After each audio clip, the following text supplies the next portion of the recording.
So, good afternoon, good morning, wherever you are. Thanks for being here with us. You got a lot of options today. If you are watching this on a recording, then thanks for thinking of us and coming back to us.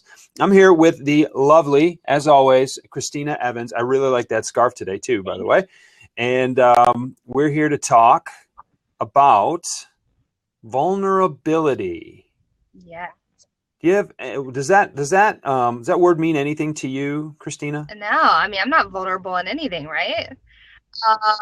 Yeah, I mean, I think it's just to sum it up, putting yourself out there, putting yourself on the line, standing up for something you believe in, putting a topic out there that maybe someone else doesn't want to discuss, but it's something that needs to be discussed. I think vulnerability is something we all are subject to in business and our personal lives. If we let ourselves be, right? And this is something that I've been thinking about a little more lately. It's been something that I've been comfortably uncomfortable with for really most of, if not my entire professional career. I don't think any change happens in anything without first some vulnerability, whether it is acknowledged or not acknowledged, right? There has to be some recognition that you're not perfect if you want to grow. And ultimately, I come from a place where, especially in selling and in high pressure, high competition, dog eat dog selling, sometimes you don't want to appear vulnerable because it feels like you're exposing a weakness for other people to take advantage of you. What I have found is that vulnerability and authenticity are very closely related, and authenticity resonates with customers. So how do you walk that line between potentially exposing yourself for what you're not good at, or just acknowledging that you're not a robot, you're a human being, and you may occasionally have a flaw? Yeah, I mean, I agree wholeheartedly with you. And I try to be very vulnerable.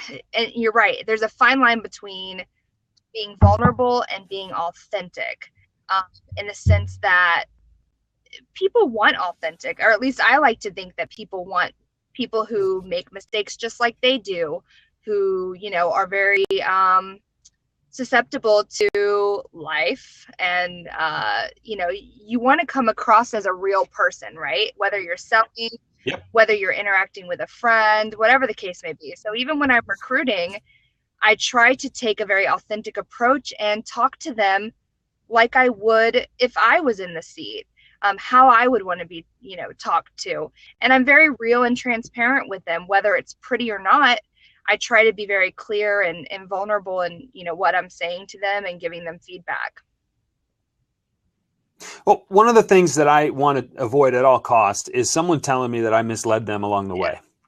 Right. So as a recruiter, you're in sales too, right? You're trying to sell a job. You're trying to sell a position. You're trying to sell a company. You're trying to sell maybe even a lifestyle, if that corporate culture is. And we've gone back and forth about corporate culture and cultural fits versus skill sets and things like that before. But I don't ever want to have someone tell me, hey, this isn't what you drew it up to be.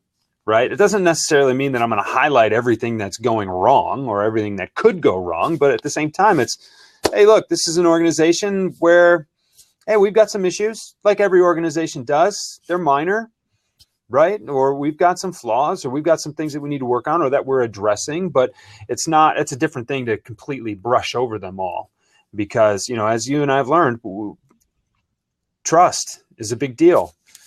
Openness is a big deal. We're in this for the relationship aspect of any kind of a corporate position or career is really a much bigger deal now than it was 10, 20, 30, 40 years ago. Absolutely. And what I really want to keep in mind, and I think you could probably speak to this from a sales perspective too, is most of the time I am dealing with people who are making a huge decision in their life. It's not, Sure. It's not just, hey, I want to fill this job with whoever, even if it's maybe not the right fit or I have a hesitation somewhere. I want to make sure that this person for the foreseeable future is someone that is going to be happy in the organization, and is going to be happy with making this life decision, because it's not all about me at the end. It's about what's going to be best for both of us. But more importantly, for you, you're making that change. You're making the decision to buy the product or partake in the service or whatever the case may be. It needs to be beneficial for the end user. Bottom line. Right. Right. And like clockwork, as you were finishing that statement, Melissa Smith joined us. Hi, Melissa. And Melissa has been back and forth with the two of us on LinkedIn about the posting for this particular Blab here. And I am really excited that she found us because of some of the technical issues, some of the vulnerabilities within the Blab platform. So thank you, Melissa, for joining us. And you can pop on anytime you want, because I know you've done homework and you've done preparation and you've got a lot to say. So I'm really looking forward to you calling in. And I guess before that, while you're getting ready to come in, Kristina, the second part of this title, at least in the original iteration, was be vulnerable, put yourself out there. And one of the things that kind of led to this discussion and led to this conversation is some of the feedback that you've gotten with some of your posts. You're a very active blogger, very active poster. You get some good feedback, some bad feedback, some totally inappropriate feedback. And sometimes even when acknowledging those things publicly, people tend to be a little incensed. What do you have anything to say about that? You know, I'm not going to lie. At first, when I first started experiencing what I guess we could call or classify as negative feedback or inappropriate feedback or whatever the case may be, at first I was like, whoa, this I don't like that, you know? But at the same token, I'm always going to take the high road. And at the end of the day, I can always agree to disagree with anyone. I really think people should professionally or at least intelligently state their viewpoint without attacking others, even if you don't agree. Mm-hmm. But, you know, at the end of the day, they don't matter. And I know that sounds horrible, because everybody's opinion matters and every person matters. So don't take that wrong, but they don't impact my life. They don't impact what I'm continuing to do. And you know, they're not going to impact me continuing to stand behind my own viewpoints when that's how I feel and I'm passionate about. So I think that's vulnerable in a sense, because you've got to stand behind what you say and what you put out there, and you've got to own it, especially when you're putting something out publicly. Well, and some of that too is understanding that, at least for me, I'm not for everybody, and I'm okay with that. So if you don't like it, then that's fine. I'm not meant for you. If you try to please everybody all the time, you're going to end up pleasing nobody ever, really pleasing. You're just going to be really vanilla. And listen, I like vanilla. Vanilla is great. But what are you, if you're not outstanding in something, then you're going to be mediocre. And there's just, you know, you can't please all the people all the time. Right? So welcome, Melissa. Can you hear us? Can you hear me? I can hear you too. So this is great. It's very nice to virtually meet you. It's my world, so it's perfect. Awesome. I wish I had awesome hair too. Jeez, beautiful. Thank you. Yeah.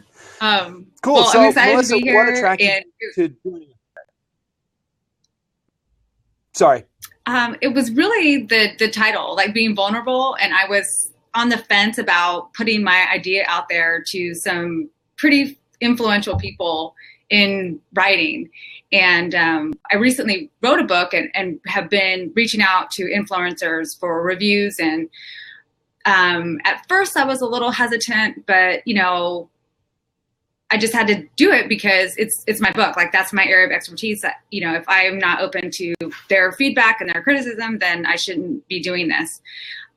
However, in this setting, I was listening to I'm in a pilot course with Dory Clark, and she was talking about some issues and some things that she's working through that she hasn't found an answer to yet. So when I was out on my brainstorming session also known as my trail run, I was thinking about what she said, Yes. and I had some ideas for her, which is not really my expertise. I'm not a marketing person. I'm not a branding person. Know enough to be dangerous, but not effective. And so I thought, well, what if I just shared my ideas with her and she could run with them and she could make them really great because that's what she does. And it's a group. Mm-hmm. And so there's like 30 other people in the group, and some people are other marketing professionals and have worked with, Fortune 500 companies and are highly sought out. And I thought, oh my gosh, like, what if I do it and so everyone just hates it? And I got the absolute opposite response. In the first person to respond said, "Thank you for being so generous with your ideas." And mm-hmm. I told her, I replied back and I said, "I have never been called generous for sharing my ideas before." And then Dory responded and she said, that James Altucher says that you should, share 10 ideas a day with other people and, have them run with it. And it was really good because I was really putting myself out there. I was in her territory, giving her my humble opinions, and it was really great. And I got to see another side of it versus people that, it's kind of just crickets and you hear nothing, or they just take it at face value and don't really dive deeper to see, like, does this really apply to me, or can I possibly use this? Can I tweak it to make it my own type of situation? So yeah, it was really great. Well, that's really cool, because once you start, other people started chiming in. And sometimes that first opportunity is really nothing more than an opportunity to uncover more opportunities, right?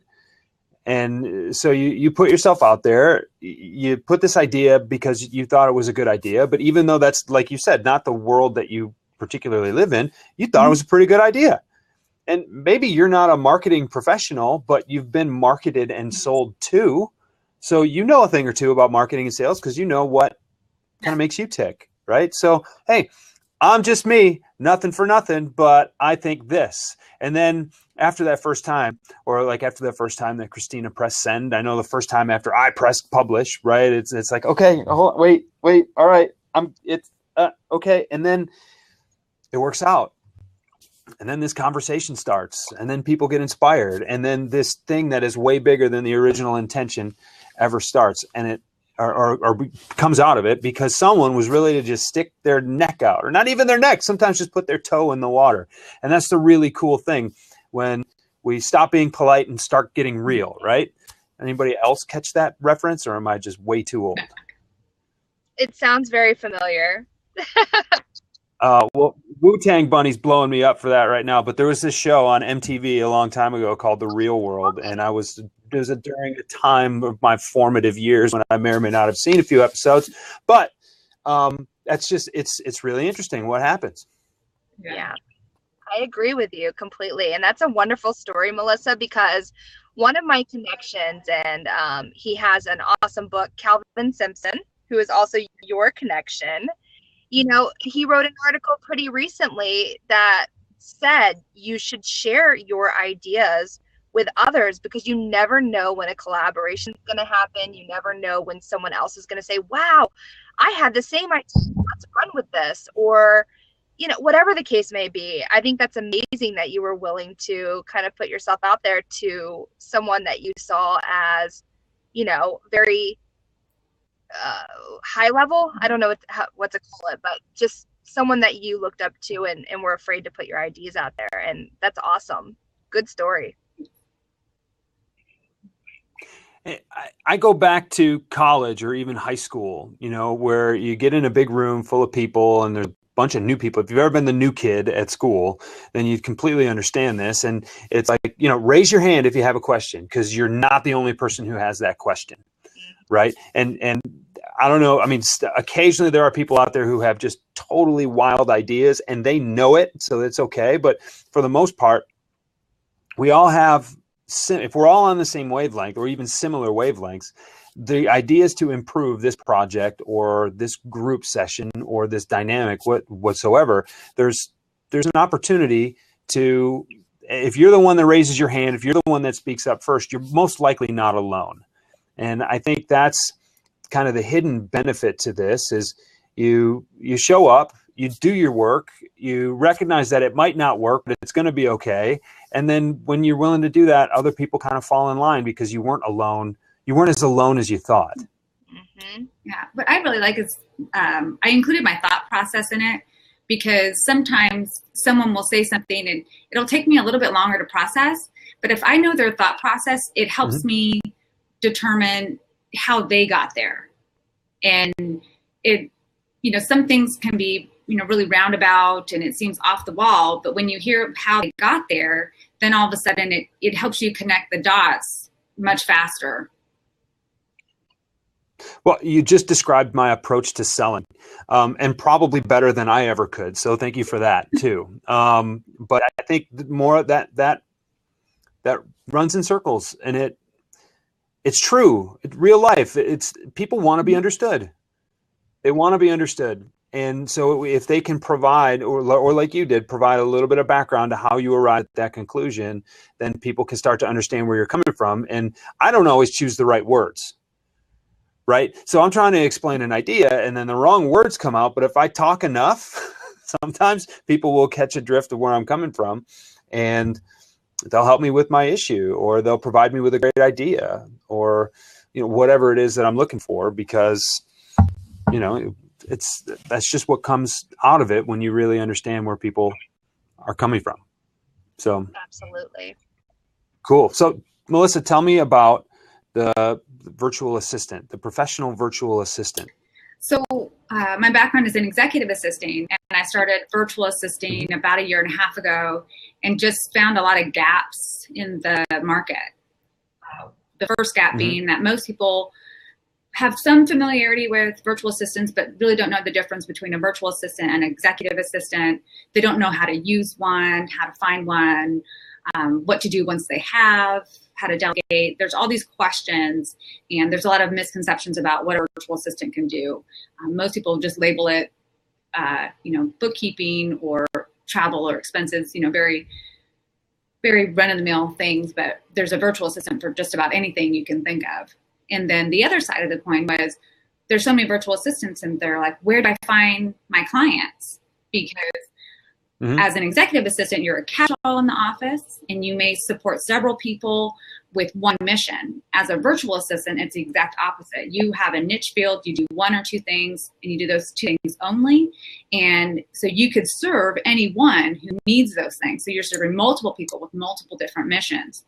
And so I started really looking at all these gaps and thinking, someone's got to do something about this, because there's nothing being done. So I wrote a book, How to Hire the Right Virtual Assistant, and how to make your life easier, create time, and make more money. And it's the complete guide to what a virtual assistant is, how they're different from an executive assistant, why you need one, how to hire one, and what to do once you have. And so it just really empowers the small business owner. It's directed to them. Anyone can use it, but it's directed to the small business owner to really be able to stay competitive in a ever-changing world without the high cost of employees. What made you decide to do that? What made you decide to write a book and start a company? I had some life changes, and I'm originally from California, then I moved to Georgia. Then, life changes happened. I moved to California, but it was only for 1 year because my daughter was in high school at the time. And she wasn't transitioning well. So then I moved back to Georgia for her senior year. And then my son decided he was going to move from college in the Midwest to go to college in California. And I found myself torn between 2 coasts again. And I thought, sure, it doesn't really need to be this way. And when I left, my employer said, we don't want to lose you. How can we keep you? And I told him I could do most of what I do virtually. I don't need to be in the office. And so he said, okay, let's try that. And so I did. And it quickly realized that if I could do it for him and the school, I could do it for myself. And it didn't take up nearly as much time in my day as it did in the office. So then through trial and error, I just start coming up with all these different business plans and ideas and finding clients and a lot of networking. And that's when I started giving a lot of clients away because it wasn't my niche. And then one day I just had this light bulb moment. I thought, I wonder if someone would pay me to match them with the right virtual assistant. Because the other side of the coin was I had people saying, oh, I tried it and it didn't work. And usually what that means is they didn't have a good communication strategy and it was not a ideal client fit for the virtual assistant. And so when I did and it worked out great, then I thought, okay, this is my new business model. I love getting out. I love talking to people. I love networking. I meet new people every day. And I really love assessing the situation and determining, where the virtual assistant can be most impactful, and then finding the one, and I do all the legwork and then match them up. And it's been a really great process for me. But at the same time, I realized I wasn't going to meet enough people, and I wasn't going to make the kind of impact I really wanted to make, because I'm really passionate about the small business owner. And so I thought I could write a book and people can get it that way and have the same information without hiring me, or they could choose to hire me. Either way, now they really know what's happening, really know what's going, because the remote working idea and the virtual assistant work idea is not going away. Remote working is very huge, very, even shared time or time in the office, time out. So there's a lot of concepts that the VA world and the traditional office world still have partnerships in. So how scary was that? Terrifying. I told myself that I would never, ever own my own business. And so. Well, you know what? Oh, sorry. Okay. I was just going to say, you, in that whole story, vulnerability written all over it. Because you had the balls to tell your boss, hey, I can do this job virtually. That's being vulnerable, because he could have said, nope, we're going to move on. But you put yourself out there. And same with, starting the own business. That is the ultimate vulnerable situation, because then you're putting your name all over it and you're saying, I'm going to be successful. And you're doing that despite the fact that it might have failed, So I think right there, two huge examples of vulnerability. Yeah, I think for me, what comes to mind most is having to ask people for help, because I know how to do what I do, but I didn't know how to run a business. And that's two different things. I didn't know how to write a business plan. I didn't know how to do balance sheets and projections. And, there's so many other things. Like, I can do my job all day long, but doing my job and what I love to do is not the same as running a business. And I had to really ask people for help. And that was, I'd just say, like, I'm still the expert, but I'm not the expert at this. You're an expert at running a business. You're an expert at running a company. Tell me what you know. And I've read a ton of books. And one of my favorite things to do after every book is email the author and tell them, how great it was, or how it made an impact on me, or what I took away from it. And that's probably one of the reasons I've been able to get some pretty influential people to review my book. Have you read Anything You Want by Derek Sivers? No. Okay. Where is it? It is back here somewhere. I'm going to show you a copy of it eventually. I promise. Great book. And what your story there reminded me, because that's how I connected with Derek, because his email address is on the back of the book. And I sent him an email, and a day later I got a reply. And it's about running a small business.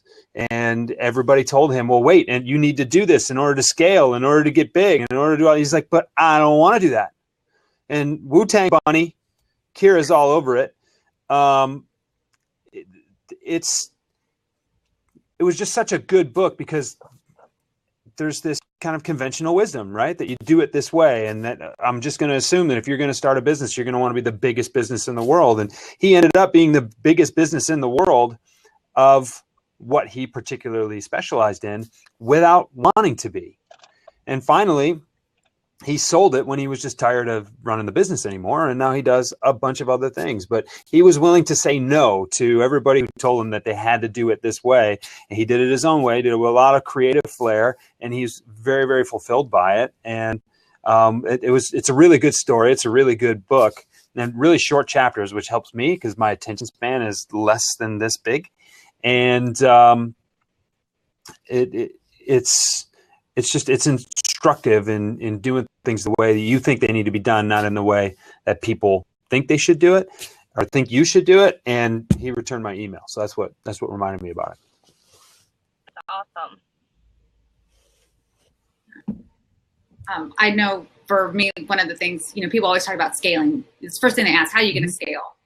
I said, well, I'm really not interested in learning how to, be scalable right now. I think those things just come and they present themselves. But one of the main points of scalability people come at me with is, you have to start automating certain things.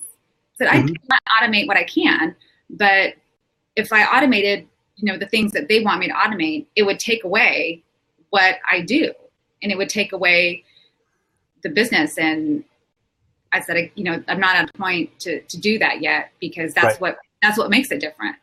And so I'm interested to read the book. I have it written down, and cool. Wu-Tang Bunny sent me a link, so I have it. It's all good. And Top Steak is here. I've seen To the Top and a couple of different Blabs that I've done, and they're very active. So thanks for joining us here. I wish I could find the book, Melissa. I can't find it, but it means I probably gave it to somebody, which I do on a regular basis. But it's not down there either. Okay, so it's really good, and I highly recommend that you check it out. And scaling, I think, from a small business perspective, and actually Kristina and I were talking about this earlier. So you're trying to build a brand, you're trying to build some awareness, you're trying to do some things to grow your business. Whether or not it even involves scaling, you want it to grow because that's the sign that you're doing something right. What do? There's so much out there to do. What do you hire out? What can you afford to hire out? Do you need to do it yourself to understand what needs to be done before you actually hire it out? Or do you just hire it and never worry about it? But then down the road, what happens if that person or that virtual assistant or whatever has a change and needs to leave? Now you don't know what you need to do because someone else has already done it. I think it's not a stretch, and I'm not the first one to say that starting your own business or being an entrepreneur are really scary for those reasons and others. But it's a lot of, there's certainly a lot going on there. And I think these are struggles that every small business owner runs into. And I think to tie it all back to vulnerability, I think until recently, there hasn't been a whole lot of room to talk about it. And so what I like about platforms like this, whether it's Blab or it's another one, or it's just one of Kristina's blog posts, and we can all just get back and forth on comments about it, is this idea that we're all willing to share these ideas and help each other out, because I think that's relatively novel. Absolutely. Learning from each other and our experiences and finding out, like I did with you today, that we're not alone in some of the things that we struggle with, whether it's direct or like you and I talked about, finding the time and all the arms to be able to do all these things can be really challenging. So it's nice sometimes not even just to offer solutions to one another, but to be together in our vulnerability, so to speak. Yeah. It's not just misery that loves company. Absolutely. Awesome. So we're coming up on 12:30, which means we've been at this for about a half an hour. I've got some stuff this afternoon. Kristina, I know you've got some stuff this afternoon. I think it's probably time to wrap this up. But Melissa, Kristina, as always, thank you for joining. This has been really good. And Kristina, we need to talk about doing this on more of a regular basis. And Melissa, maybe you'd like to join us on more of a regular basis. Yeah, that'd be awesome. There you go. Yeah, I'm definitely down. We'll talk offline and figure out the next one and moving forward how we'll make this work, because it's a great platform. Cool. I totally agree. So thanks for joining us today, everybody who chimed in either live or virtually after the fact. Kira at Wu-Tang Bunny, thank you for being our de facto producer, because she's just running links up the side of this thing. She's working the back end of things. That's great. And we will hopefully see you all again next time. Thanks. Thank you.